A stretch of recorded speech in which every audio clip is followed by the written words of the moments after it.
नमस्कार हृदयनाथजी. आपल्या सांगीतिक जीवनाचा आमच्या श्रोत्यांना तुमच्याच भावमधुर शब्दातून परिचय व्हावा म्हणून हा प्रपंच आहे. मंगेशकर कुटुंबियावर श्री मंगेशाचा वरदहस्त आहे आणि आपल्या बाबांचे मास्टर दीनानाथराव मंगेशकरांचे उदंड आशीर्वाद आहेत. वडिलांचा सहवास हा आपल्या सांगीतिक जीवनाचा पाया की काय आणि याबद्दल आपण जर सविस्तर बोलाल तर बरं होईल. धन्यवाद, आपण मला इथं बोलवलं.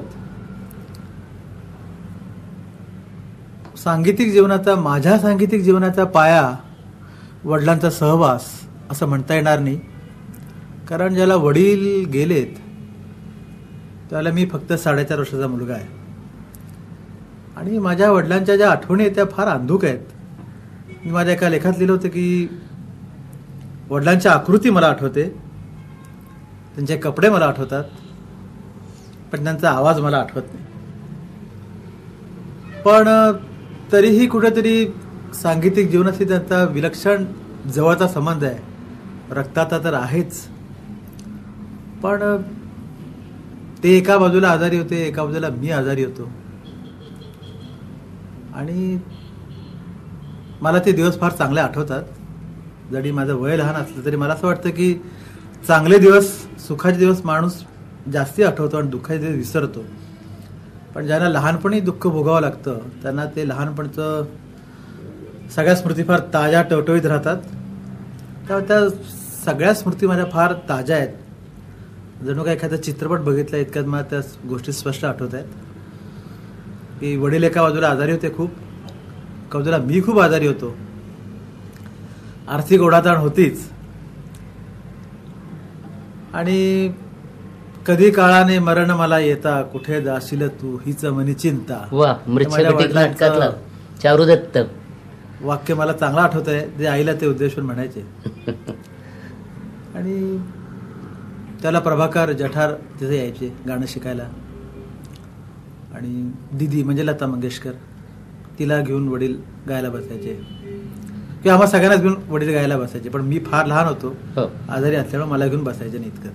पण ते सूर मला जे कानावर पडलेत, ते सूर काय एक्झॅक्ट म्हणजे तो वडिलांचा आवाज काय होता हे मला आठवत नाही, पण ते सूर आठवतात, ते राग आठवतात, त्याचे शब्द जे काही चुकतात अलीकडे, कारण ते शब्द आठवत नाहीत. मग अलीकडच्या पंडितांकडनं किंवा विद्वानांकडनं मी ते शब्द सरळ करून घेतो, पण त्या बंदिशीतले शब्द जरी चुकलेत तरी सूर चुकत नाहीत. त्यामुळे तुम्ही ज्या अर्थी म्हणता त्या अर्थी सांगीतिक जीवनाशी त्यांचा कुठेतरी एक असा संबंध आहे, जसा एक कोटाला अस्तर असतं तसं माझ्या संपूर्ण सांगीतिक जीवनाला त्यांचं एक अस्तर आहे असं म्हणायला हरकत नाही. पण पुढं जे काही मी संगीत शिकलो किंवा जे काही संगीतात मला यश मिळालं त्याच्यामध्ये माझे जे गुरु उस्ताद आमिर खान, ज्यांचा मी गंडाबंद शागिर्द आहे, त्यांचा अधिक हातभार आहे. हृदयनाथजी, उस्तादजींकडं आमिर खान साहेबांकडं आपण किती वर्ष साधारण तालीम घेतली? मी वयाच्या काहीतरी 14 किंवा 15 वर्षी त्यांचा गंडा बांधला. ते त्यांच्या मृत्यूपर्यंत मी त्यांच्या बरोबरच होतो. तालीम हा अर्थ शब्द आता रूढ होत चाललेला आहे किंवा जुन्या लोकांनी तो रूढ केला असं मला वाटतंय. जर जुन्या लोकांना आपण विचाराल तर मी त्यांच्याकडे तालीम घेतली म्हणतात, ते तालीम घेतली असं म्हणतात. पण आताची संगीत शिकवण्याची पद्धत आणि त्याऐवजी शिकवण्याची पद्धत याच्यात खूप फरक आहे. त्यामुळे तालीम हा शब्द मी वापरत नाही. मी असं म्हणतो की त्यांचा सहवास मला जास्त लाभला. गुरुचं ऋण हे फार मोठं असतं. मान्य करतो. आमिर खान साहेबांनी आपल्या गळ्यावर जे संस्कार केले ते खासाहेबांचं नावच सांगतं की ते आमिर खान साहेब होते म्हणून. तर त्या संबंधानं आपण गुरूंच्या संबंधानं थोडंसं बोलाल तर बरं होईल. म्हणजे तुम्हाला आपण एका शब्दात फार स्पष्ट केलं की ते अमीरच होते, श्रीमंत होते. आता रामदासांच्या भाषेत सांगायचं म्हणजे श्रीमंत योगी, श्रीमान होते, श्रीमंत योगी होते. तर त्यांचा सहवास तुम्हाला लाभला? मला फार सहवास लाभला. आपण जे म्हणा की त्यांनी माझ्या गळ्यावर संस्कार घडवलेत मला असं वाटत नाही. मला असं वाटतं कुठलाही गुरु कुठल्याही व्यक्तीच्या गळ्यावर, मनावर, बुद्धीवर संस्कार घडवतो असं मला वाटत नाही. त्या शिष्याने ते उचलून घ्यायचं असतं आणि ते जर तो घेऊ शकला नाही तर आपण असे नर्मदेतले अनेक गोटे बघतो की वरून नर्मदा वाहत असते, गोटे गोल होण्यापलीकडे आणि काहीही करत नाहीत. शेवाळ माझ्या बाबतीत तेच झालं की मला त्यांचा इतका सहवास लाभून, इतक्या मोठ्या व्यक्तीचा सहवास लाभू नये माझ्या गाण्यात किंवा माझ्या एकंदर संपूर्ण गाण्याच्या बुद्धीमध्ये काही विलक्षण फरक पडला असं झालं नाही. कारण मी इतका सामान्य माणूस होतो त्यांच्या पुढं की मी त्या श्रीमंत योगीकडनं काही घेऊ नाही शकलो. माझा कमीपणा आहे, त्यांचा त्याच्यामध्ये काही दोष नाही. त्याच्यानंतर आपण थोडस लता दिदी आणि आशाताईंकडे वळूया. आपण आपल्या बाबा इतकंच त्यांना श्रद्धास्थानी मानता, तर त्यांच्या संबंधात त्यांनी आपल्याला कसा काय आकार दिला, त्यांनी आपल्याला कसं काय घडवलं, हे थोडंसं सांगितलं तर बरं होईल. नाही, मी त्यांना माझ्या बहिणी, 4 बहिणी, म्हणजे ही गोष्ट अनेक लोकांना माहीत नाही म्हणून सांगतो, इथं माहीत व्हावी ती, की लता मंगेशकर ही सर्वात मोठी बहीण, तिच्यानंतर मीना मंगेशकर, तिचं आता आडनाव खडीकर आहे, मग आशा मंगेशकर, आशा भोसले, मग उषा मंगेशकर आणि मग मी. हा क्रम आहे. त्या 4 बहिणी मला पितृस्थानी पण आहेत आणि मातृस्थानी पण आहेत. याचं कारण असं की वडील मी फार लहान असताना गेल्यामुळं ज्यांच्या अंगाखांद्यावर मी खेळलो त्या बहिणी आईच्याच जागी आहेत मला. आणि घडवणं, परत आपण त्याच प्रश्नावर येतो की मला असं वाटतं की कुठलीही व्यक्ती कुठल्याही व्यक्तीला घडवू शकत नाही, कारण हा काही साचा नाहीये की कच्चा माल इथे टाकला आणि पक्का माल त्या साच्यातनं बाहेर काढला, असं होऊ शकत नाही. प्रत्येक व्यक्ती आपापल्या ज्या व्यक्तीला मानते किंवा ज्या व्यक्तीला पूजन करते त्या व्यक्तीचा आदर्श ठेवून ती घडत जाते असं मला स्वतःला वाटतं. त्यामुळं मला असं वाटत नाही की मला कुणी घडवलं. मी जो काही वेडावाकडा घडलोय असं आपण जर म्हणत असाल तर तो मी माझ्या स्वतःच्या त्याच्यात. आपण एक कल्पक, रचनाकार आहात, तसेच गायक आणि संगीतकार आहात. एखादं गीत आपण स्वरात बांधताना त्याला कसा काय आकार देता? नाही, मी गीत आणि काव्य ह्याच्यामध्ये जो सर्व संगीतकार फरक करत आलेत तो मी कधीही केला नाही. माझी धारणा अशी आहे की जे उत्कृष्ट काव्य ते उत्कृष्ट गीत, जे उत्कृष्ट गीत ते उत्कृष्ट काव्य. त्यामुळे कविता हा प्रांत काही लोकांनी बाजूला साडला आणि ज्या गीतामध्ये गेयता अधिक आहे. एका ठिकाणी कुसुमाग्रजांनी म्हटलेलं आहे की शब्दकोशातले सगळे गुळगुळीत आणि गोड शब्द एकत्र करून गेय कविता होत असेल किंवा गीत होत असेल असं नव्हे. तर हा प्रकार ज्याला सुरू झाला त्याला मला असं वाटायला की सगळी गीतं फार गुळगुळीत आहेत, फार गोडगोड आहेत, याच्यामध्ये काव्य नाही कुठं. आणि म्हणून तुम्ही जर माझी गाणी बघाल त्याच्यामध्ये ग्रेस, की ज्याला फक्त निखळ कवी मानतात, कुणी गीतकार मानत नाही, किंवा आरती प्रभू की जे कवी होते त्यांच्या काव्यात तर आता मनाचा दगड घेतो कणत उशाला, दगड हा शब्द आलेला आहे. त्या गाण्यामध्ये दगड हा शब्द आल्यानंतर लोक त्याला मला म्हणाले की तुम्ही आता धोंडे पण आणा गाण्यामध्ये.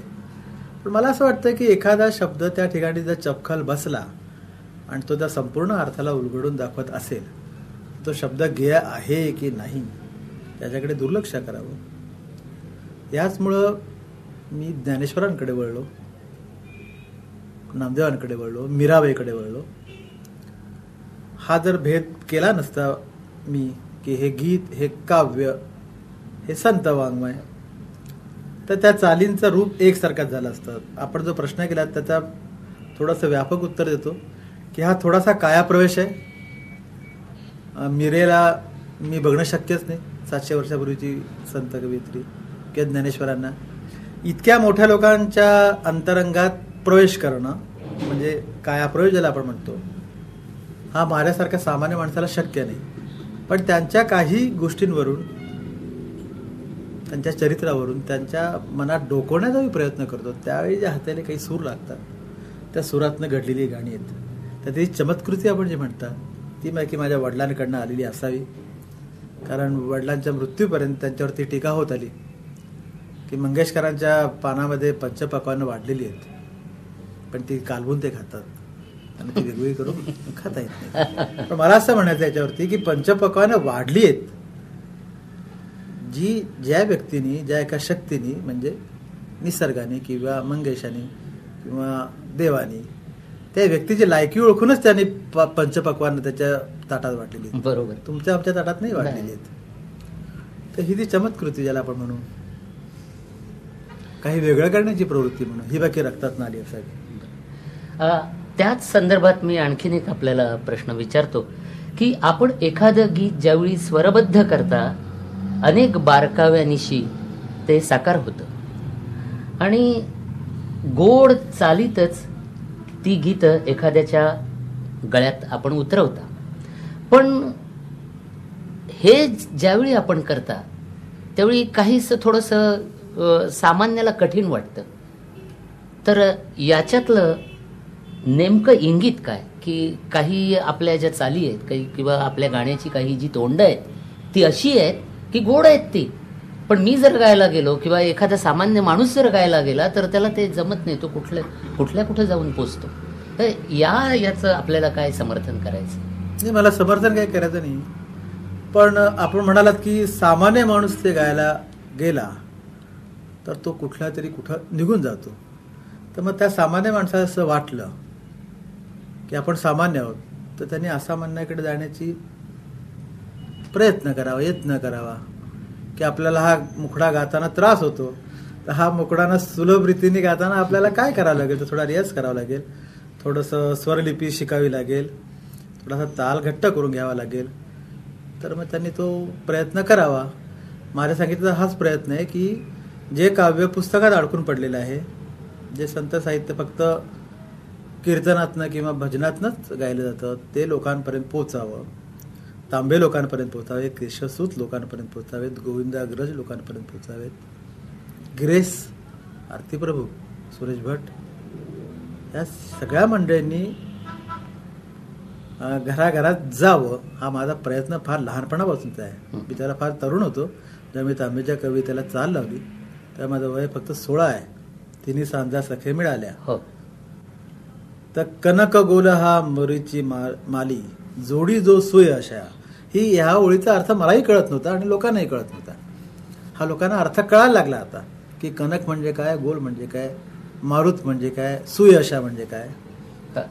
तर यामुळे हा थोडासा एक मराठी भाषेचा ज्वलंत अभिमान म्हटला तरी चालेल तुम्हाला. इथे गोष्ट स्पष्ट करणं फार आवश्यक आहे की वयाच्या 12व्या वर्षी मी स्वातंत्र्यवीर सावरकरांना भेटलो आणि तिथून एक हिंदुत्वनिष्ठ, विज्ञाननिष्ठ हिंदुत्व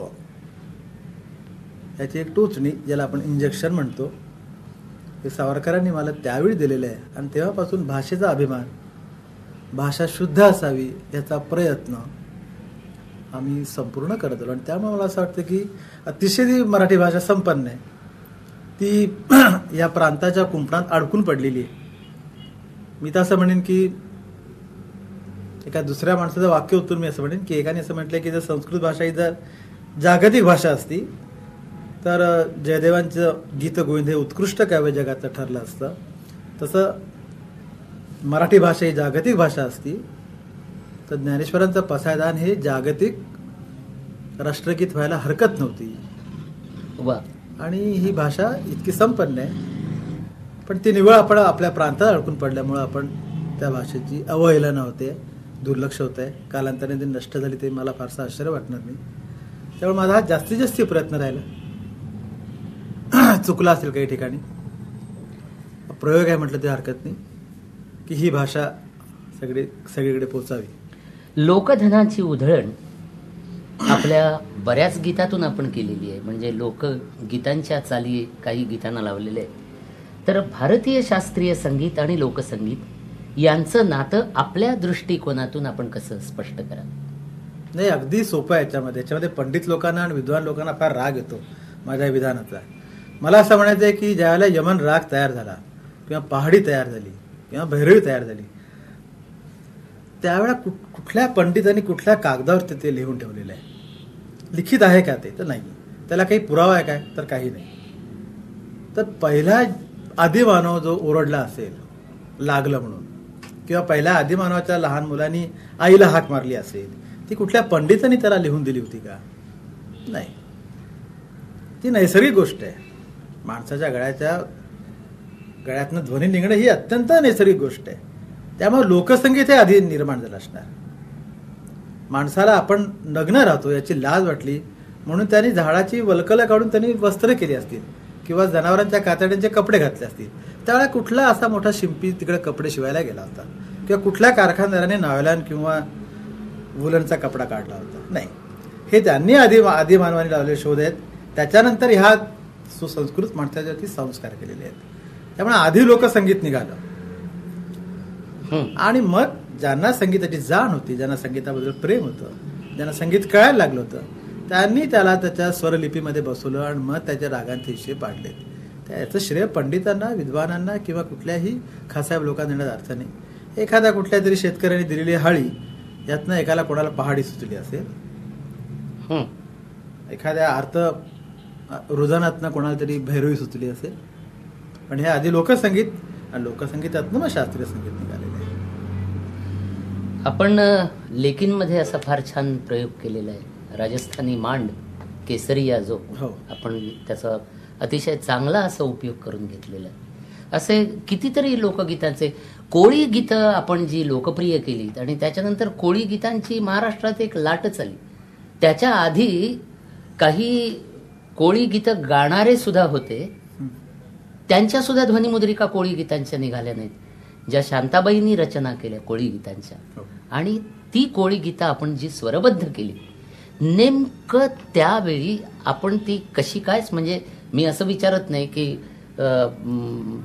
मातेनं मूल जन्माला जे घातलं, त्या प्रसव वेदना ज्या काय असतात त्या मातेलाच कळतात, पण त्यावेळी जी कोळी गीतं, आणि इतकी ती चपखल आहेत कोळी गीतं, ऐकणाऱ्याला इतकी चांगली वाटतात ती, तर तो अभ्यास आपण कसा काय केला?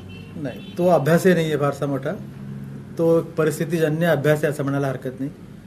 मगाशच्या प्रश्नामध्ये तो उत्तर जर राहून गेलं की माझे वडील गोव्याचे, आणि ते ज्यावेळेला इथं होते वडील, त्यांनी वयाच्या 10व्या किंवा 11व्या वर्षी सोडला असावं गोवा, असं त्यांच्या चरित्रकार सांगतात.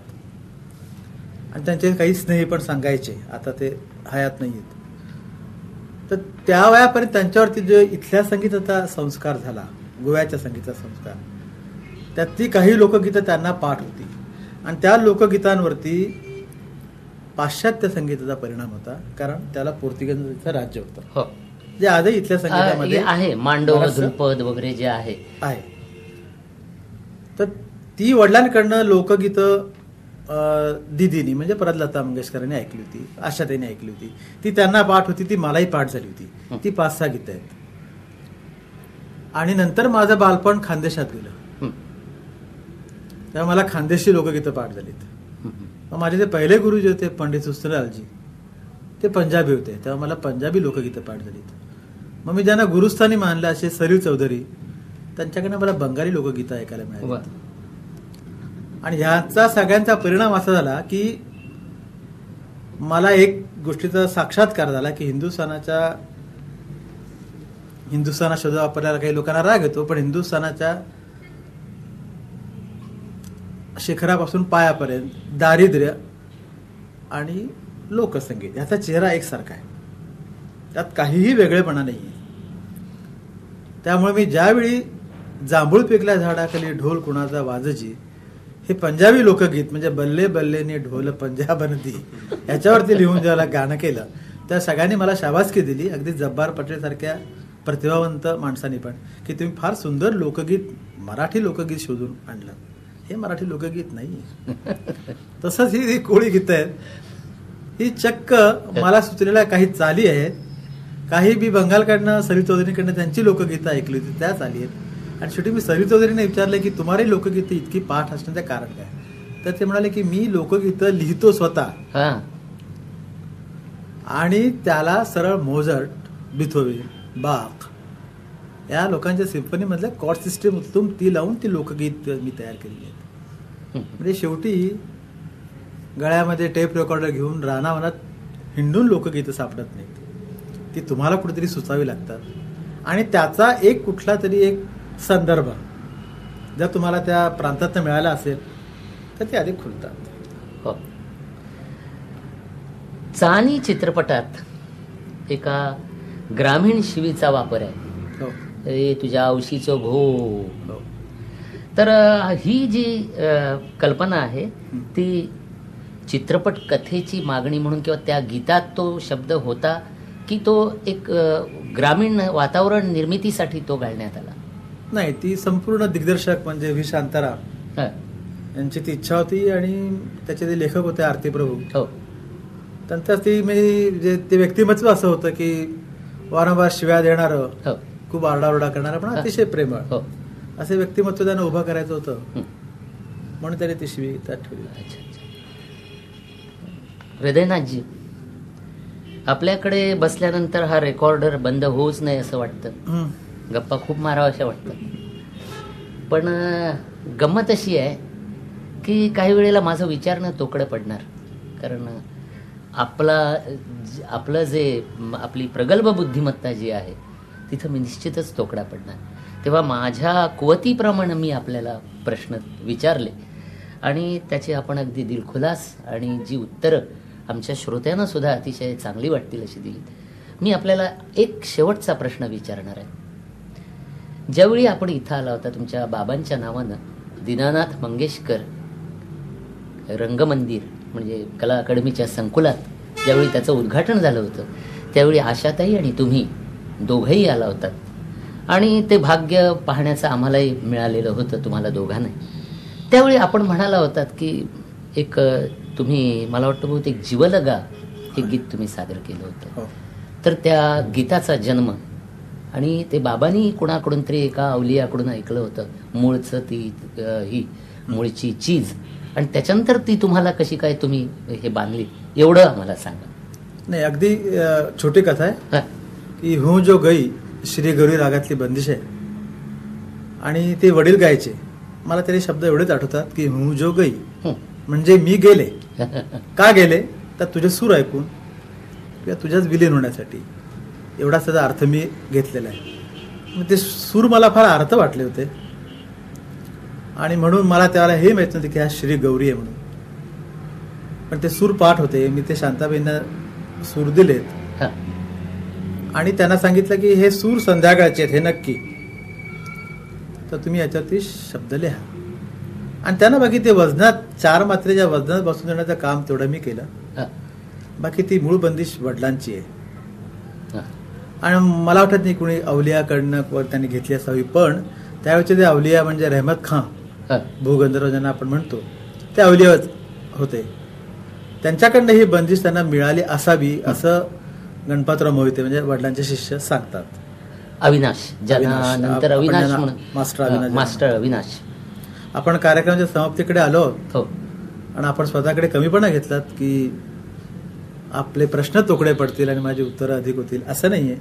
मला असं वाटतं की आकाशवाणी किंवा दूरदर्शन किंवा कुठलाही कार्यक्रम म्हटला की वेळेचं बंधन त्याला असतं, तर आपण आपल्याकडे कमीपणा घेऊ नये. वेळेचं बंधन मलाही कळतं. मी आपला अत्यंत ऋणी आहे, आभारी आहे. मी आपला अतिशय आभारी आहे की आपण मला माझ्या गोव्यामध्ये 4 शब्द बोलायची संधी दिली. मला माझं अंग शहारून आलं. माझ्या गोव्यामध्ये ज्यावेळी तुम्ही म्हटलं, ज्यावेळी हा कार्यक्रम गोव्यातला श्रोता ऐकेल त्यावेळी त्याला निश्चित वाटणार की अरे आमच्या दिनाचं पूत, कारण गोव्यात मास्टर दीनानाथ रावांना दिना ही इतकी म्हणजे आपुलकीची एक हाक होती त्यांची. अरे आमचं दिना गायतालो तर पळेल तुम्ही, हो काहीच नाही मरे, म्हणजे आमचे दीनानाथ गात होते ते जर बघितलं तर हा काहीच नाही असं पूर्वीचे, म्हणजे आता ज्यांची 80 आणि 90 उलटलेली आहेत असे ग्रस्त काही काही वेळा म्हणतात. कारण दीनानाथ राव जे गायचे ते आपल्या ढंगानं गायचे, स्वतंत्र गायचे. आणि आकाशवाणीवर सुद्धा, म्हणजे त्यावेळी आकाशवाणी नव्हती, आकाशवाणी नंतर स्वातंत्र्यानंतर झाली, तर मास्टर दीनानाथ मंगेशकर अपने ढंग से गाएंगे अशी अनाउन्सराला अनाउन्समेंट करावी लागत होती. माझ्या मगाच्या प्रश्नात मी आता उत्तर दिलंच आहे आपल्याला. हो, की कोणी कोणाचं व्यक्तिमत्व घडवत नाही, जसं मास्टर दीनानाथांचं व्यक्तिमत्व कोणी घडवू शकलं नाही, हेच मला म्हणायचं होतं. फक्त गोवेकरांनी त्यांना दिना ही हाक दिली, ही बाकी अगदी सार्थ हाक दिली असं मला वाटतं. कारण शेवटी दिनांचा नाथ तो दीनानाथ, पण ज्याला नाथ गळून पडतो त्यावेळी तो दीनच होतो. आणि गोवेकरांनी जे आमचा दिना असे अर्थ म्हटलं तर ते अर्थ त्यांच्या संपूर्ण संगीतात आहे, हो, त्यांच्या जीवनात आहे.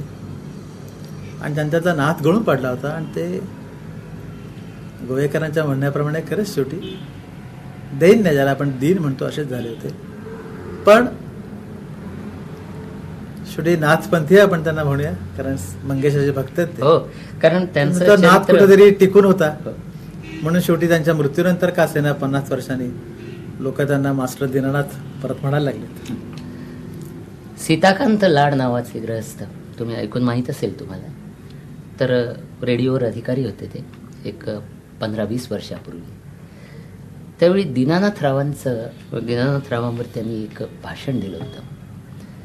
तर मुखी सतत मंगेश मंगेश मंगेश मंगेश हा जप, आणि गोव्यातला माणूस दिसला म्हणजे त्याच्याकडं अत्यंतिक आपुलकीनं बघणं, त्याला आपल्या घरी घेऊन येणं. आणि त्यावेळी दीनानाथरावांची परिस्थिती अतिशय मस्त चांगली होती, ज्यावेळी बलवंत व शिखरावर होती. त्यावेळी गोव्यातला जर असला तर त्याच्याकडे मुद्दाम गोव्याच्या भाषेत बोलायचं, त्याला आपल्या घरी आणायचं, 1-2-3 दिवस त्याला आपल्या घरी ठेवायचं. अशा तऱ्हेचे दीनानाथ. आणि तुम्ही आत्ता म्हटलं की मी गोव्याचा आहे म्हणून, खरोखरच आमचं ऊर भरून आलं. आणि मी गोव्याचा आहे ही भावना सतत शेवटपर्यंत आपण जी जपून ठेवणार ती आम्हाला मोलाची. काही गोष्टी अशा असतात की जी जपणूक करावी लागत नाही. ह्या गोष्टी नैसर्गिक गोष्टी असतात. वडिलांनी 1930 साली संन्यासचा खडगा नाटक स्वातंत्र्यवीर सावरकरांकडनं लिहून घेतलं. तर 1930 साली ज्याला वडील त्यांना भेटलेत, आणि संन्यासचा खडगासारखं नाटक, त्याच्यात संन्यासचा पण शब्द येतो आणि खडगा पण नाटक येतो, शब्द येतो, असं नाटक जेव्हा लिहून घेतात त्यात राष्ट्रप्रेमी होतेच. आणि त्यांच्याच एक कवितेतली ओळ आपल्याला ऐकवतो की प्रासाद इथे भव्य परिमद भारी, आईची झोपडी प्यारी. अरे वडील जरी महाराष्ट्रात आणि संपूर्ण हिंदुस्थानात संचार करत होते तरी त्यांना गोव्याची आईची झोपडीच अधिक प्यारी होती. आणि आम्ही मंगेशकर, लता मंगेशकरांपासून माझ्यापर्यंत पुढच्या पिढीचं मी शाश्वती देऊ शकत नाही, कारण त्यांना माहीत नाही हा सगळा इतिहास.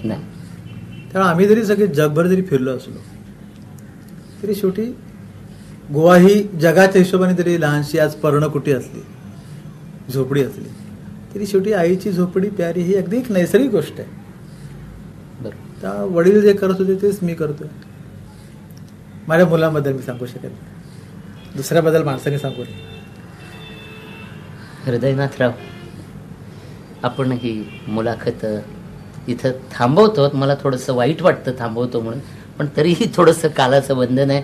तुमचा कार्यक्रम आता याच्या पुढे आहे, तर तुम्हाला मी पुढे त्रास देणार नाही.